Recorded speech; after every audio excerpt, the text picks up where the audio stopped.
Sandboxes. In role-playing, what does this mean? What are they? Among the many types of ways to set up a role-playing experience, one of them is the sandbox. The term gets used a lot, but maybe it's not always clearly defined. So, in keeping with Same Old G's request a few months ago to clearly define terms, or the basis from which we are speaking, in this clip and in other clips where I've used the term, the sandbox could be compared to the map of a war game. Inside the boundaries of that map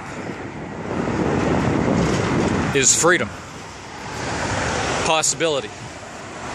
Everything inside the boundaries of that map is going to behave in a consistent fashion, consistent with its particular character. It will not suddenly be gifted powers because this is needed in order to make the story happen. Failure and success have equal value. And inside the boundaries of that map, the elements of the world will be clearly, distinctly, and consistently defined. Now, character or player understanding of those elements never needs to be clear or distinct. Achieving clarity or distinction is on them. Sandbox play, then, allows for a great deal of player agency. And as we have discussed before, one of the major problems with having a large amount of player agency is the possibility that action will stall, that the players will be unable to progress. A clear distinction needs to be made, however, when we decide progress in what? And if your answer to that question is, well, progress through the story, of course, then you're not providing a sandbox. See? The players are not really free to do anything because the story requires that they always move forward. Having a story, having a plan, an arc, right? A coming-of-age story, a tale of winning the princess, a tale of finding the treasure. All of these things have direction. It's always moving forward from a beginning through a middle to an end. This is not the sandbox. This kind of momentum is only discovered in hindsight once the game is over. If your answer to how are they moving is that they are making choices, either to act or not act, to react or to find a way around, this is when you're in the territory of the sandbox. Sandbox play is about possibility, options, decisions. It's not really about choosing between option A or option B. It's about making a choice. At its heart, sandbox play is often about exploration. Exploration of character or exploration of the environment. So when making choices fails, when the group stalls, when the characters, when the players are not making decisions, when they're not making choices, when they're not in action, even if that action is to choose a specific kind of inaction, when play just grinds to a halt, what do you do? As a game master and as a group, it needs to be decided how this kind of outcome will be handled.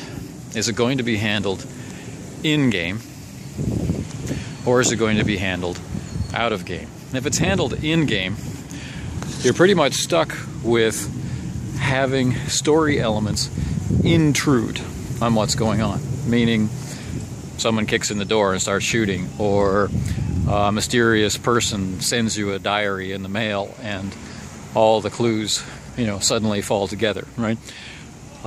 The narrative structure changes to compel action. Handling it out of game is a tool designed to help the players make more sense of the world that their characters are operating in, and gives them control over when, how, why they'll react. And in the sandbox setting, it's this kind of empowerment that you're going for. In play, you may discover that some or even all of your group doesn't like having this much freedom, doesn't like having to operate under this much responsibility, that they want a GM-created story plot or story arc to be the motive force behind progress, to actually supply both a direction and a reason for progress. As I said at the beginning, a sandbox is just one way to play. There are many. If you choose to play this way, then it requires allowing inaction to be a choice, providing that inaction is in character. It means encouraging and providing support through information and the full development of the world to enable the players to respond and act and interact as their characters appropriately. It means keeping the world consistent and real within the parameters of its own genre. As players, it requires the willingness to explore character, the interest in exploring character and exploring that game world.